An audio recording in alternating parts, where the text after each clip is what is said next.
अस्सलाम वालेकुम नाजरीन, आप देख रहे हैं INN चैनल। मैं हूं शेख अहमद अली। इस न्यूज़ बुलेटिन में आइए नजर डालते हैं दिन भर की बड़ी खबरों पर।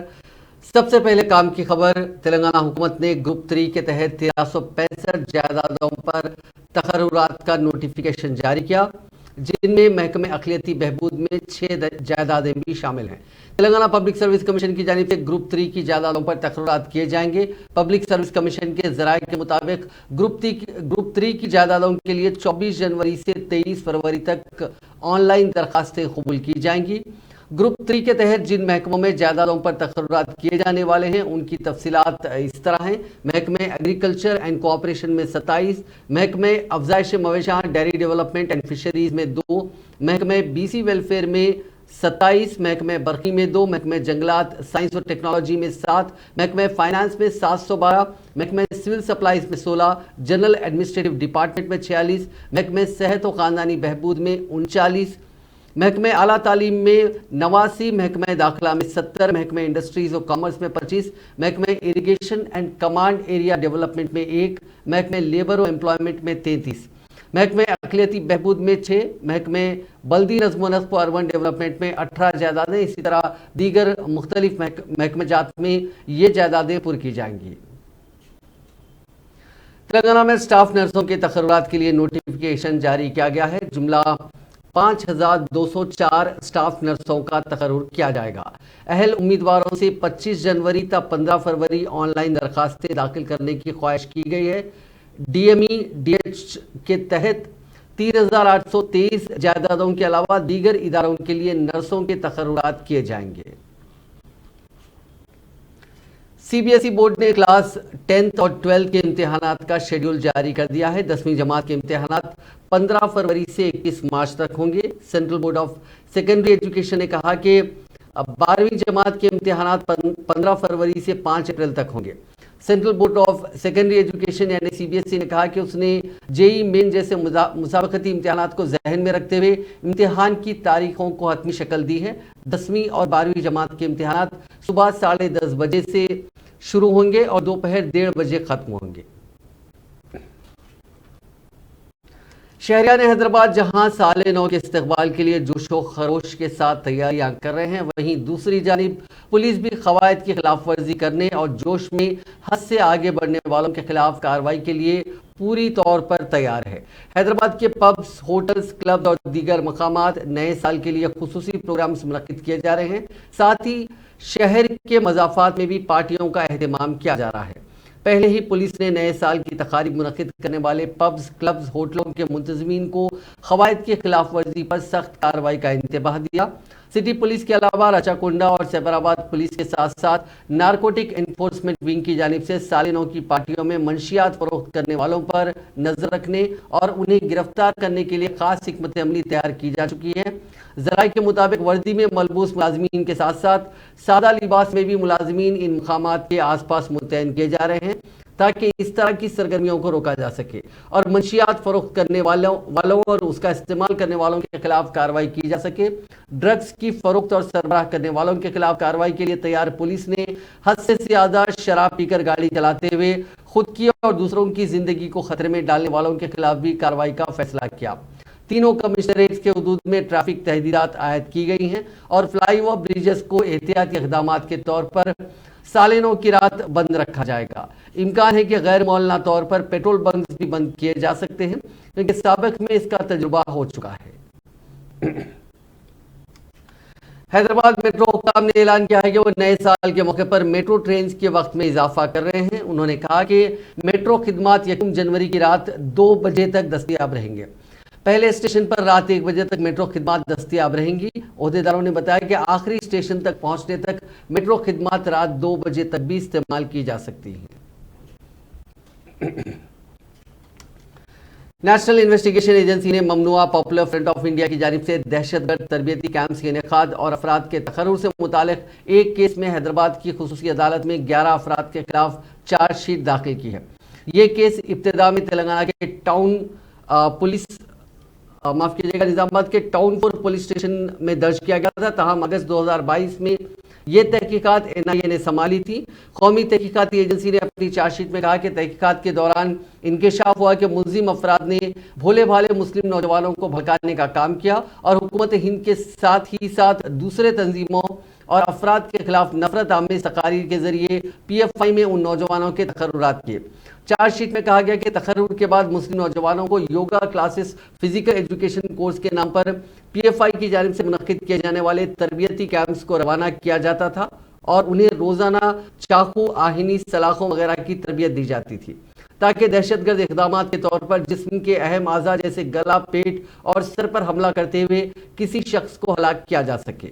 मुल्जिमीन अब्दुल खादर, अब्दुल अहद, शेख इलियास अहमद, अब्दुल सलीम, शेख सादुल्ला, फेरोज खान, मोहम्मद उस्मान, सैयद याहिया, समीर, शेख इमरान, मोहम्मद अब्दुल मुबीन और मोहम्मद इरफान के खिलाफ IPC की मुख्तलिफ दफात के अलावा UAPA एक्ट के तहत चार्जशीट दाखिल की गई है। इस केस में मजीद तहकीकात जारी है। अल्लाह के घर को वही लोग आबाद करते हैं जिन्हें उसकी तौफीक मैसर होती है और जितने भी गैर आबाद मसाजिद हैं उन्हें आबाद करना हम सब की जिम्मेदारी है। इन ख्यालात का इजहार रियासती वक्फ बोर्ड के सदर नशीन मोहम्मद मसीउल्लाह खान ने तेलंगाना के ज़िले मेदक के शंकरमपेट R मंडल के अंबाजी पेट में कुतुब शाही दौर की गैर आबाद मस्जिद के दोबारा इफ्तिताह के मौके पर बाद नमाज असर मुनक़िदा प्रेस कॉन्फ्रेंस से किया। उन्होंने अपने किताब में कहा कि उन्होंने अपने ओहदे का जायजा हासिल करने के बाद से ये दूसरी मस्जिद है जिसको दोबारा आबाद किया और मुस्तकबिल में मजीद गैर आबाद मसाजिद को भी आबाद करने की हर मुमकिन कोशिश करेंगे। इस मौके पर उन्होंने अपने किताब में कहा कि जामे मस्जिद अंबाजी पेट के मरम्मती कामों के लिए इस मस्जिद की मुकम्मल जॉइंट सर्वे के बाद निस कामों के तकमीने के बाद वक्फ बोर्ड से रकमी मंजूरी दी जाएगी और मुस्तकिल तौर पर कामों को अंजाम दिया जाएगा। उन्होंने इस मौके पर अपनी जानिब से माली इमदाद की।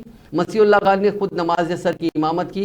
हाफिज मोहम्मद फसीउद्दीन, नुमाइंदा मुंसिफ जिला मेदक ने खुसूसी दुआ फरमाई। इस मौके पर देहात के सरपंच सामा साइलू, साबिक सरपंच साना सत्यनारायणा और दीगर अफराद की गुलपोशी की गई। इस मौके पर मोहम्मद अकरम अली उर्फ अबू अमल ने मोहम्मद मसीउल्लाह खान को मस्जिद का मुकम्मल मायना करवाया।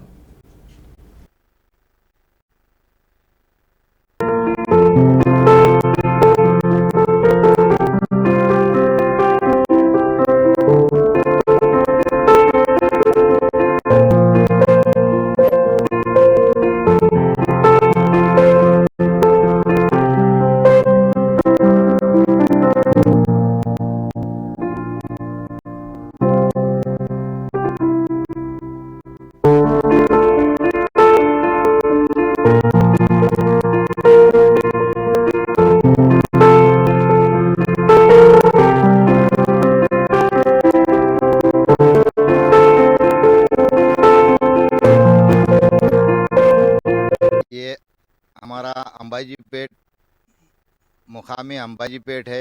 ये शंकराम पेट R के मंडल आता और डिस्ट्रिक्ट मेदक है।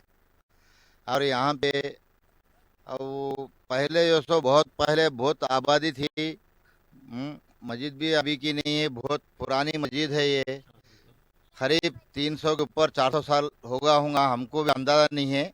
हाँ, वो ज़माने की मस्जिद है। लेकिन अब वो तकरीबन एक 25 से 30 साल पहले तक तो नमाज़ा हो रहे थे, इसमें नमाज़ा चल रहे थे। उसे एक 8-10 साल पहले भी जो सो इमाम साहब को रखे हुआ था। इमाम साहब भी जो सो 5 वक्त की नमाज हो रही थी। उसके बाद में अब थोड़े थोड़े जो सो तेजात कम होने की वजह से गांव के अंदर अब वो बच्चे लोग जो सो सुबह फजर और मगरिब में नमाज चल रही थी। अभी एक 20-25 साल से बिल्कुल अब वो गैर आबाद हो गई मस्जिद। उसको हम मद्दे ज़हन रखते हुए हम और हमारे गाँव वाले साथियाँ और ये सो उसके बाद में एक कमेटी बना के बैठ के हम मशवरा करके मस्जिद को फिर आबाद करेंगे। एक इमाम साहब को भी, एक हाफिज साहब को भी रख के और ये सो 5 वक्त नमाज होने की कोशिश करेंगे। क्योंकि ये सो अब हम भी ये सो बाहर निकले, बाहर भी मस्जिदों में देख रहे हैं और जमातों को देख रहे हैं। सब देखते हुए भी हमको भी थोड़ी बहुत तवज्जो पैदा हो गई है मस्जिद। वज़ीर-ए-आज़म नरेंद्र मोदी की वालिदा हीराबेन मोदी का 100 साल की उम्र में इंतकाल हो गया। उनकी आखिरी रसूमात गांधीनगर में वाक़ शमशान घाट में अदा की गई। वज़ीर-ए-आज़म नरेंद्र मोदी ने वालिदा के आखिरी सफ़र के दौरान खुद उनकी अर्थी को कंधा दिया। रिपोर्ट के मुताबिक वज़ीर-ए-आज़म नरेंद्र मोदी और उनके भाई ने अपनी वालिदा की चिता रोशन की। ख़बर अज़ीम वज़ीर-ए-आज़म की वालिदा हीराबेन ने अहमदाबाद के UN Mehta heart disease institute में आखिरी सांस ली, जहां उन्हें 2 रोज कबल दाखिल कराया गया था। हीराबेन ने सुबह तकरीबन 3:30 बजे आखिरी सांस ली। उन्होंने हाल ही में अपनी 100वीं सालगिरह मनाई थी। वजीर आजम मोदी कल अहमदाबाद में भी अपनी वालदा से मिलने गए थे। गुजरात हुकूमत की जानिब से गुज़िश्ता रोज इतला दी गई थी कि हीराबेन की हालत में मुसलसल बेहतरी आ रही है और उन्हें 1-2 दिन में डिस्चार्ज किया जा सकता है। पीएम मोदी अपनी वालदा का हाल जानने के लिए अहमदाबाद के यूएन मेहता अस्पताल भी पहुंचे थे, जहां हीराबेन को दाखिल कराया गया था। हीराबेन को सांस लेने में दुश्वारी और ब्लड प्रेशर की तकलीफ के बायस अस्पताल में दाखिल कराया गया था। काबिल जिक्र बात यह है कि पीएम मोदी की मां हीराबेन वजीर आजम के छोटे भाई पंकज मोदी के साथ गांधीनगर शहर के करीब रायसन गांव में रहती थी। वजीर आजम बाकायदगी से रायसन जाते थे और गुजरात के अपने बेशतर दौरों में अपनी वालदा के साथ वक्त गुजारते थे। एक जज्बाती ट्वीट में वज़ीर आज़म ने कहा कि उनका एक तवील उम्र गुजरने के बाद इंतकाल हुआ। अपनी वालदा को खिराज अकीदत पेश करते हुए मोदी ने कहा कि वो अपनी वालदा में भगवान का रूप देखते हैं, जो बेलौस कर्मयोगी और इक़्तिदार के तईं जिंदगी वक्फ करने वाली एक अलामत थी।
तेलंगाना के चीफ मिनिस्टर चंद्रशेखर राव ने वजीर आजम नरेंद्र मोदी की वालदा हीराबेन पटेल की वफात पर गहरे दुख का इजहार किया। चीफ मिनिस्टर ने इस मौके पर वजीर आजम समेत आंजहानी के दीगर अफराद खानदान से दिली ताज़ियत का इजहार किया। इसी दौरान सदर मजलिस पर रुकन पार्लियामेंट हैदराबाद बैरिस्टर असदुद्दीन अवैसी ने मोदी और उनके अरकान खानदान से इजहार ताज़ियत पेश किया।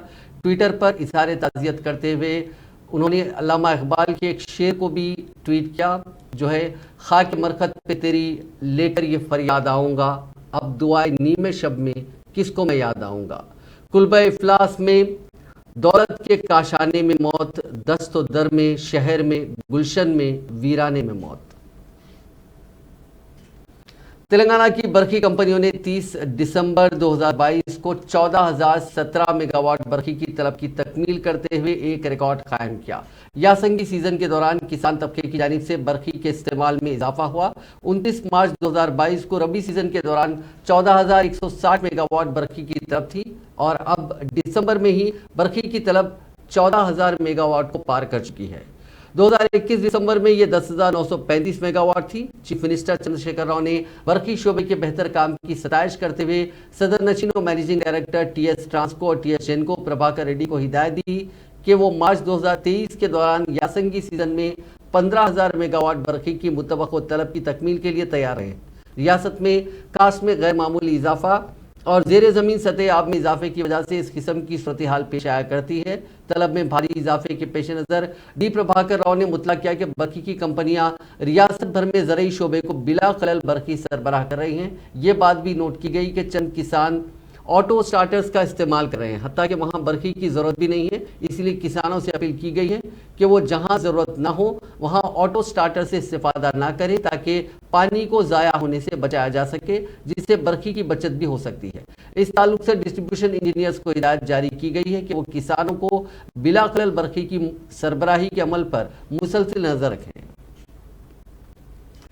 वज़ीर सेहत टी हरीश राव ने कहा कि रियासत में जच्चा और बच्चा की निगहदाश्त से मुतालिक हुकूमत के इक़दामात की आलमी इदारे ने भी सताइश की है, जो हमारे लिए फ़ख्र की बात है। इस सिलसिले में ट्वीट करते हुए हरीश राव ने कहा कि चीफ मिनिस्टर चंद्रशेखर राव की क़यादत में महकमे सेहत न सिर्फ तरक्की कर रहा है बल्कि गरीबों के लिए मियारी इलाज फराहम कर रहा है, जिसकी वजह से आज महकमे सेहत की जानिब से शुरू करदा प्रोग्राम की सताइश की जा रही है। उन्होंने कहा कि यूनिसेफ इंडिया ने तेलंगाना हुकूमत की सिलसिले में काफ़ी सताइश की है। यूनिसेफ इंडिया ने कहा कि तेलंगाना में जच्चा और बच्चे की निगहदाश्त और सेहत से मुतालिक इक़दामात काबिल सताइश हैं।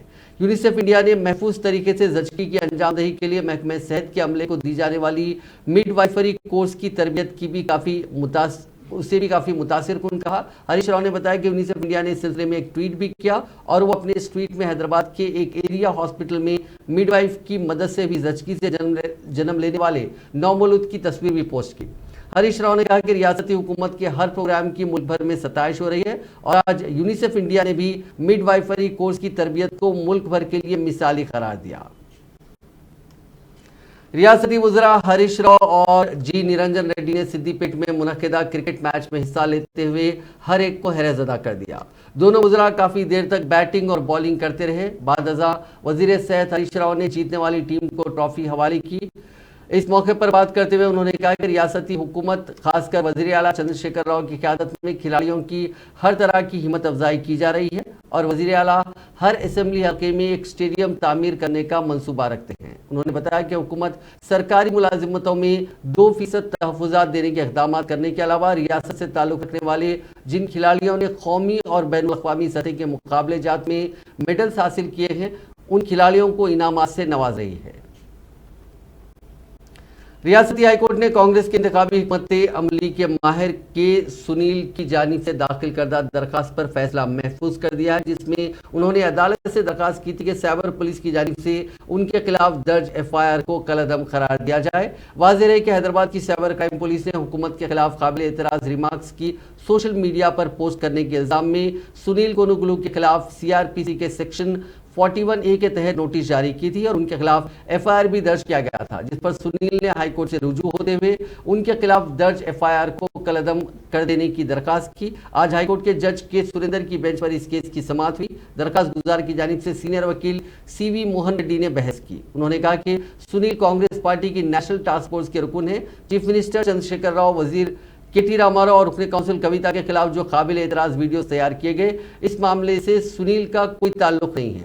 दिल्ली में रहने वाले सुनील को हैदराबाद के कांग्रेस वॉर रूम में कोई काम नहीं रहता और माधापुर के वॉर रूम में पेश आए वाक़े से सुनील का कोई ताल्लुक नहीं है।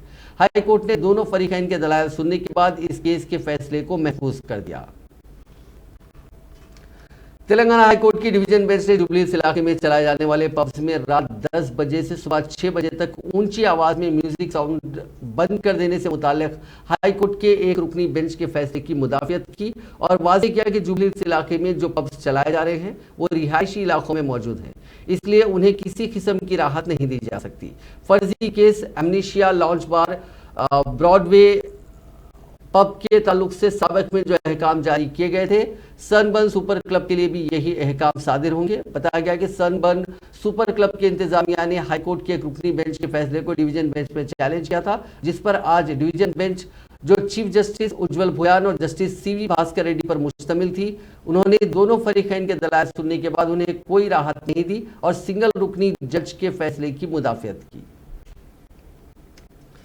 तेलंगाना रियासत के director general of police doctor M Mahendra Reddy ने महकमे पुलिस को मुल्क भर में एक मुनफरिद और आला मकाम तक पहुंचाया, जिसकी जितनी सराहना की जाए उतनी कम है। इन ख्यालात का इजहार रियासती वजीर दाखिला मोहम्मद महमूद अली ने जुमे को अपने दफ्तर वाक़ लकटी का पुल में मुनक्किदा एक खुसूसी तकरीब में किया। उन्होंने कहा कि महेंद्र रेड्डी ने तश्कील तेलंगाना के बाद मुख्तलिफ अहम ओहदों पर पुलिस अफसर की हैसियत से बेहतरीन खिदमत अंजाम दिए और अपनी छाप छोड़ी। महेंद्र रेड्डी ने जिला एडिशनल एसपी, जिला एसपी, हैदराबाद पुलिस कमिश्नर वगैरह की हैसियत से तकरीबन 34 साल तक मुख्तलिफ ओहदों पर काम किया। डीजीपी के तौर पर 5 साल से ज्यादा अरसे तक बेहतरीन खिदमत अंजाम दी। महेंद्र रेड्डी ने तेलंगाना महकमे पुलिस को मुल्क भर में सरे फहरिस्त बनाया। वजीर दाखिला ने कहा कि तेलंगाना पुलिस की तारीख में डॉक्टर महेंद्र रेड्डी की खिदमत को हमेशा याद रखा जाएगा। वजीर दाखिला ने डीजीपी को चार मीनार मोमेंटो बतौर यादगार पेश किया। वजीर दाखिला महमूद अली ने महकमे दाखिला के principal secretary Ravi Gupta, additional DG Jitendra, Sanjay Kumar Jain और दीगर को नई पोस्टिंग्स पर मुबारकबाद पेश की।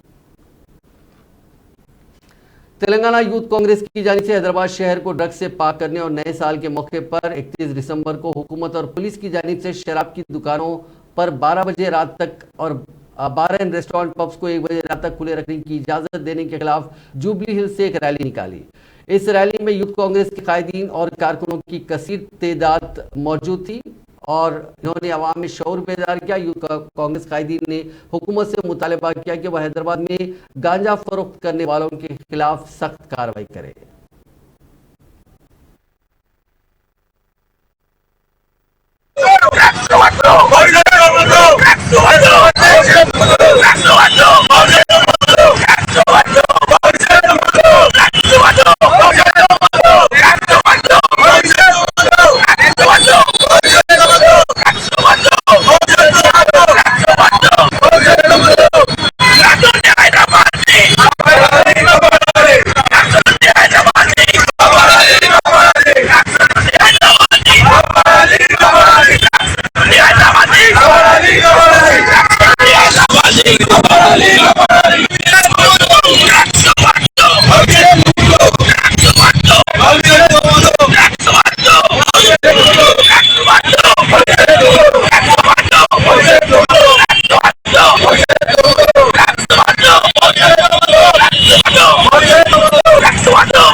बीजेपी के रुकन पार्लियामेंट डॉक्टर के लक्ष्मण ने जुमे को कहा कि उनकी party chief minister Chandrashekhar Rao की जेर क़यादत तेलंगाना में बीआरएस हुकूमत के खिलाफ एक चार्जशीट जारी करेगी।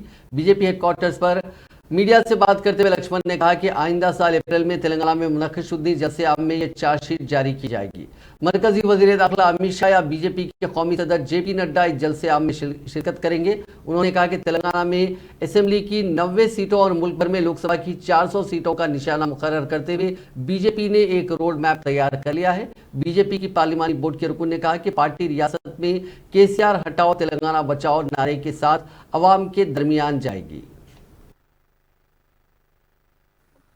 వారు తీసుకోవడం తాగునీటి కోసం మహిళలు పడుతున్నటువంటి అగచాట్లు బాధలు స్వయంగా తన పల్లెల్లో ఉన్నటువంటి మహిళల కష్టాలు చూసిన వ్యక్తి హర్ ఘర్ కు జల్ అనేటువంటి కార్యక్రమాన్ని శ్రీకారం చుట్టి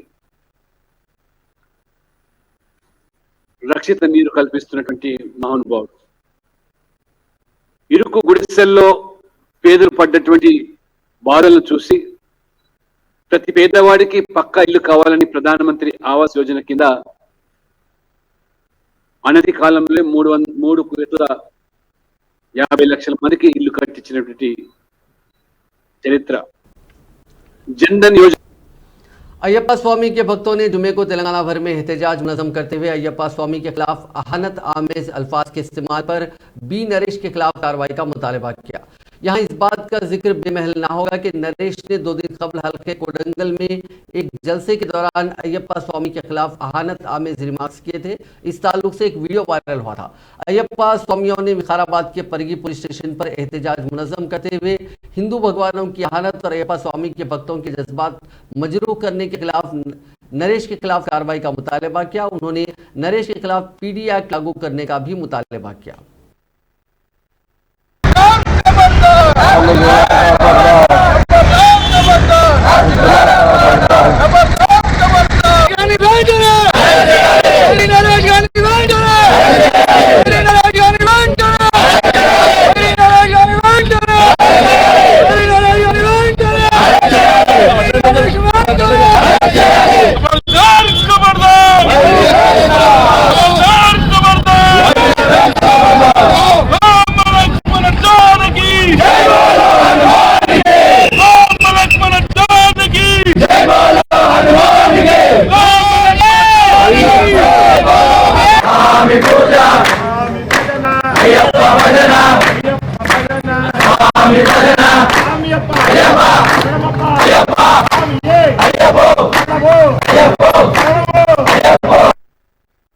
स्वामी शरणमयप्पा, स्वामी शरणमयप्पा। पिछले 3 दिन पहले एक नास्तिक संघ का अध्यक्ष है वो बैरी नरेश बोल के, आई थिंक वो कोड़लंगल गांव के सभा में उसने एक मतलब बहुत बड़ा सा हादसा मतलब ये किया है, इज्जत निकाला है देवी देवताओं के ऊपर। जो अयप्पा के ऊपर मतलब वो विष्णु भगवान और शिव भगवान दोनों मिलने के से अयप्पा बने, ऐसे कुछ कुछ ज़्यादा ही बात करके वो अयप्पा के बारे में हम लोगों को बहुत डांट हुआ। वो अयप्पा को ही नहीं, एक हिंदू समाज के ऊपर उन्होंने इतना बड़ा सा कमेंट किया है, हम लोग उसको छोड़ने का नहीं है। कब जहां तक जाना है ये वहां तक जाएंगे हम लोग। ये अखिल भारत अयप्पा समिति के ओर से आगे बढ़ेंगे हम लोग। इस पे अपने पुलिस का फोर्स वाले और सभी लोग उसके ऊपर जो भी कठिन शिक्षा है वो सभी शिक्षाएं उसके ऊपर डालकर हमको जल्द से जल्द उसको शिक्षा देनी चाहिए। इसके अगर नहीं हो सका इनके तो हम लोग और भी एहसासी जाएंगे और आगे भी जाएंगे कोर्ट के पास। हम इसके आगे और कुछ भी करेंगे। आप इसके ऊपर जल्द से जल्द कुछ ना कुछ एक्शन लेकर हमको बताना चाहिए। मैं यही हमारे कुलसुमपुरा इंस्पेक्टर साहब से भी यही बताना चाहता हूं कि वो हिंदुओं के साथ। जिले जगतियाल के बोकाराम मंडल में यशवंतराव पेट में रौनमा सड़क हादसे में बचपन के 2 दोस्त हलाक हो गए। पुलिस ने बताया कि हादसा उस वक्त पेश आया जब एक ट्रैक्टर ने मुखालिफ सिम से आने वाली एक 2 व्हीलर को टक्कर दे दी, जिसके नतीजे में 2 दोस्त मोहम्मद शब्बीर और के श्रीकांत हलाक हो गए, जो बाइक पर जगतियाल रूरल मंडल के कालेडा से आ रहे थे। पुलिस ने बताया कि शब्बीर बरसरे मौका हलाक हो गया, जबकि श्रीकांत को शदीद जख्मी हालत में दवाखाने में शरीक करवाया गया था, जहां वो जानवर ना हो सका। पुलिस के मुताबिक बाइक को टक्कर देने के बाद यह ट्रैक्टर एक मकान में घुस पड़ा, जिसकी वजह से माली के मकान लिंगया जख्मी हो गया। इत्तला मिलते ही पुलिस ने पहुंचकर तहकीकात का आगाज किया और लाशों को पोस्टमार्टम के लिए सरकारी दवाखाने में महफूज करवा दिया। बहू और ससुराली रिश्तेदारों के दरमियान इख्तलाफात के नतीजे में 3 जिंदगियां चली गईं, जिनमें 2 मासूम बच्चे भी शामिल हैं। पुलिस ने बताया कि प्रशांत नामी नौजवान की 23 साला बीवी विदाश्री और उसके ससुराली रिश्तेदारों के दरमियान मामूली मसाइल पर अक्सर झगड़े और इख्तलाफात पैदा हो रहे थे, जिससे तंग आकर वेदाश्री ने अपने बेटियों 5 साला प्रज्ञा और 3 साला वनीला के जिस्म पर केरोसिन छिड़क दिया और अपने जिस्म पर भी केरोसिन छिड़कने के बाद आग लगा ली। पुलिस ने बताया कि जिले आदिलाबाद के एचोड़ा मंडल मुस्तकर की रेड्डी कॉलोनी में रहने वाली इस खातून ने पहले अपनी बेटियों को जिंदा जला दिया, इसके बाद उसने भी खुदकुशी की कोशिश की। पड़ोसियों ने मकान से धुआं उठता हुआ देखकर अफराद खानदान को मुतलक किया, जिन्होंने फौरी तौर पर झुलसी हुई मां और बेटियों को आदिलाबाद के Rajiv Gandhi institute of medical sciences मुंतकिल किया, लेकिन इलाज के दौरान वो फौत हो गई। मालूम हुआ कि ससुराली अफराद से मुसलसल झगड़ों से तंग आकर वेदाश्री ने यह इंतहाई इक़दाम किया। एक आदि मुलजिम को west zone task force team ने गिरफ्तार कर लिया। मुलजिम 24 साला मीर इनायत अली उर्फ अरबाज को, जो एसी टेक्नीशियन है, गोलकुंडा का रहने वाला बताया गया। उसे गिरफ्तार करके उसके पास से 3 मोबाइल फोन, एक एक्टिवा बाइक के अलावा तलवार जब्त की गई। पुलिस ने बताया कि मुलजिम ने बंजारा हिल्स, मित्रा कॉलोनी और एमएलए कॉलोनी के पास सेल फोन की रहजनी की वारदातें अंजाम दी थी।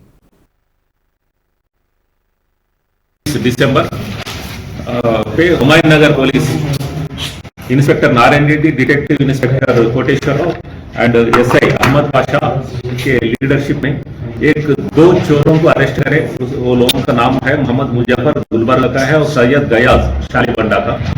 ये लोगों के पोजीशन से 21 सेल फोन्स, 3 मोटरसाइकिल, तीनों को 3 भी चोरी करे। मोटरसाइकिल है, वो मोटरसाइकिल के ऊपर ये लोग ये क्राइम कर रहे हैं। और ये 2 नाइफ्स भी, ये तो एक हंटिंग सिकल जैसा है और एक डैगर भी है, ये लोगों के पोजीशन से ये रिकवर करें। इसमें मोहम्मद मुजफ्फर अब तक पूरा 15 केसेस में इन्वॉल्व रहे 2019 से, और जो गयाज अब तक 2 केसेस में इन्वॉल्व है। नाज़रीन, इस न्यूज बुलेटिन में बस इतना ही। आप देखते रहिए INN चैनल।